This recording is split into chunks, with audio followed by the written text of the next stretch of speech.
আরো জানাতে রাজধানীর গুলিস্তান থেকে সরাসরি যুক্ত হচ্ছেন রমিজ হুসাইন। রমিজ, কি অবস্থা একটু আমাদেরকে জানাবেন। এই পর্যন্ত আসলে কোটা বিরোধী যেই আন্দোলন চলেছে সেই আন্দোলনের যেই সরকার হিসাব মতো যে 147 জন রবিবার পর্যন্ত যে হিসাব, সেই হিসাবে যেই 147 জন মানুষ মারা গেছেন, তো এই মানুষদের মৃত্যুতে আসলে সারা দেশে শোক পালন করা হচ্ছে। এই দিন আসলে বেসরকারি সরকারি যে সমস্ত প্রতিষ্ঠানগুলো রয়েছে সেখানে যারা কর্মকর্তা বা কর্মচারী রয়েছেন এবং সাধারণ মানুষ তারা কালো ব্যাজ ধারণ করবেন এবং ধর্মীয় যে মসজিদগুলো রয়েছে সেই মসজিদে দোয়া মাহফিল হবে এবং অন্যান্য যে উপাসনালয়, প্যাগোডা এবং মন্দির, এই সমস্ত যে সমস্ত ধর্মীয় উপাসনা সেখানে বিশেষ প্রার্থনার কথা হয়েছে। তবে এখনকার এমনি সব কিছু মিলে আসলে রাজধানীতে আমরা দেখেছি যে সমস্ত বেসরকারি এবং সরকারি প্রতিষ্ঠানগুলো রয়েছে সেখানে মানুষের উপস্থিতি কিন্তু বেশ রয়েছে এবং এই যেই কারফিউ শিথিল, সেই কারফিউ শিথিলের প্রভাব কিন্তু রাজধানীতে আছে। মানুষের সংখ্যা কিন্তু বেশ বাড়ছে যত সময় গড়াচ্ছে।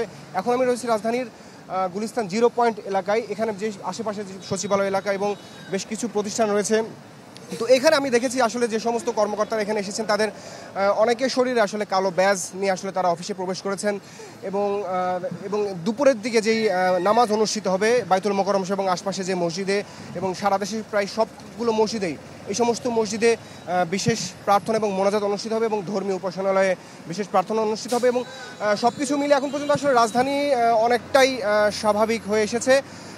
রাজধানীতে কিন্তু যানবাহনের সংখ্যা বেশ বেড়েছে সকাল থেকে, যেহেতু সকাল 9টা থেকে অফিস শুরু হয়, তো সকাল 9টার আগ থেকে মূলত যানবাহনের দীর্ঘ সারি থাকে এই গুলিস্তানকে কেন্দ্র করে আশপাশের এলাকাতে। এখন পর্যন্ত কিন্তু সেই মানুষের জটলা এবং যানবাহনের দীর্ঘ সারি রয়েছে।